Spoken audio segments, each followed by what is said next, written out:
හිතවත් ප්‍රේක්ෂකයිනි. ඉතාම ආදරයෙන් පිළිගන්නවා ජීවිතයට සෙන් නාලිකාවට. ඉතින් අදත් ජීවිතයට ගොඩක් වැදගත් සෙන් කතාවක් ඔයාලත් එක්ක බෙදා ගන්නයි මේ සූදානම. එහෙනම් කතාව ඉවර වෙනකන් අහගෙන ඉන්නකෝ.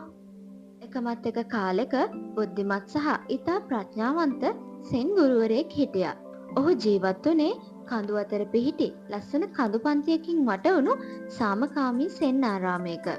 එතන ඔහු එක්ක ශිෂ්‍යයෝ ගොඩක් හිටියා. මේ ශිෂ්‍යයෝ ආවේ ගුරුතුමාගෙන් දැනුම සහ මඟ පෙන්වීම ලබාගෙන ඔවුන්ගේ ආධ්‍යාත්මික ජීවිතය සහ පෞද්ගලික ජීවිතය වැඩි දියුණු කරගන්න. එක දවසක් කුතුහලයෙන් පිරුණු ශිෂ්‍යෙක් ගුරුතුමා ළඟට ආවා. ඔහු ඇහුවා, "ගුරුතුමනි, අපි කොහොමද අපේ ජීවිතය දියුණු කරගෙන හොඳ මිනිස්සු වෙන්නේ කියලා?" ගුරුතුමා සංසුන්ව ටිකක් හිතලා කිව්වා, "එන්න අපි යමු වෙළඳපොළට. එතනදී ඔයාට උත්තරේ හම්බ වේවි" කියලා. ශිෂ්‍යයා ගුරුතුමා එක්ක වෙළඳපොළට යන්න පිටත් වුණා. කලබලයෙන් පිරුණු වෙළඳපොළ මැදින් ඔවුන් ඇවිදගෙන යද්දී ඔවුන් දැක්කා මැටි භාණ්ඩ හදන මිනිස්සු. ඒ අතරේ එක් මිනිසෙක් මැටි ගුලියකින් ලස්සන මැටි බඳුනක් හදමින් ඉන්නවා.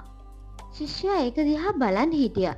කිසිම හැඩයක් නැති මැටි ගුලිය ලස්සන බඳුනක් වෙනවා දැකලා ඔහු ගොඩක් පුදුම වුණා. ඔහු ගුරුතුමාගෙන් ඇහුවා, "ගුරුතුමනි, මේ මැටි ගුලියෙන් මෙච්චර ලස්සන බඳුනක් හදන්නේ කොහොමද?" කියලා. ගුරුතුමා කිව්වා, "අපි යාගෙන් අහමු" කියලා.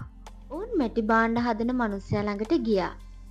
ශිෂ්‍යයා ගෞරවයෙන් ඇහුවා, "මහත්මයා, ඔයා මේ සාමාන්‍ය මැටි ගුලියෙන් මෙච්චර ලස්සන බඳුනක් හදන්නේ කොහොමද?" ඔහු වැඩේ ටිකක් නවත්තලා hina වෙලා කිව්වා, "රහස තියෙන්නේ මැටි ගුලිය ඇතුලේ.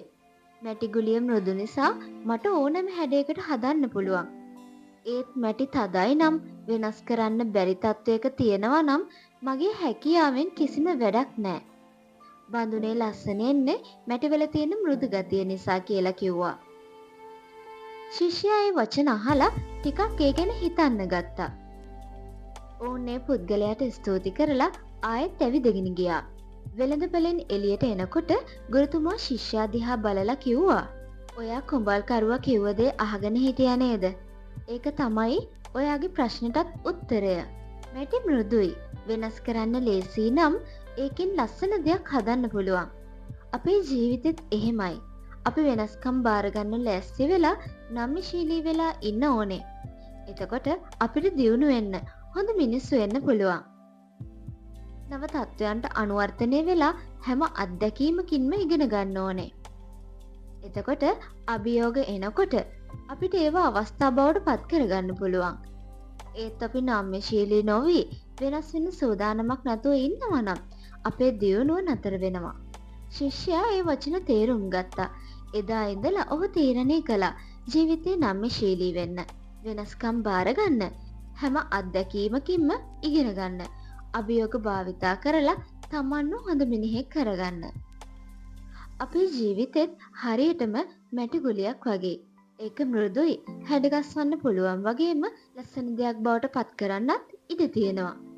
ජීවිතේ එන වෙනස්කම් අපිව වැඩි දියුණු කරනවා. අලුත් අවස්ථා ගෙනත් දෙනවා. මැටි භාණ්ඩ හදන කෙනෙක් වගේ අපිත් ඒ වෙනස්කම් පිළිගත්තොත් අභියෝග හමුවේ ඉහළට යන්න පුළුවන්. ඒත් අපි වෙනස් වෙන සූදානමක් නැතුව, නම්‍යශීලී නැතුව හිටියොත් ඉදිරියට යන්න අමාරු වෙනවා. වෙනස් වීම කියන්නේ ජීවිතයේ ස්වභාවයක්. ඒක නවත්තන්න කාටවත් බෑ. ඒ නිසා ජීවිතේ වෙනස්කම් එන වෙලාවට ඒවා සතුටින් පිළිගන්න උත්සාහ කරන්න. හැඩගැහෙන්න ඉඩ දෙන්න. ඔයත් ජීවිතේ ඉහළට යන්න, සාර්ථක වෙන්න කැමති කෙනෙක් නම් අදම මගේ channel එක subscribe කරලා එකතු වෙන්න.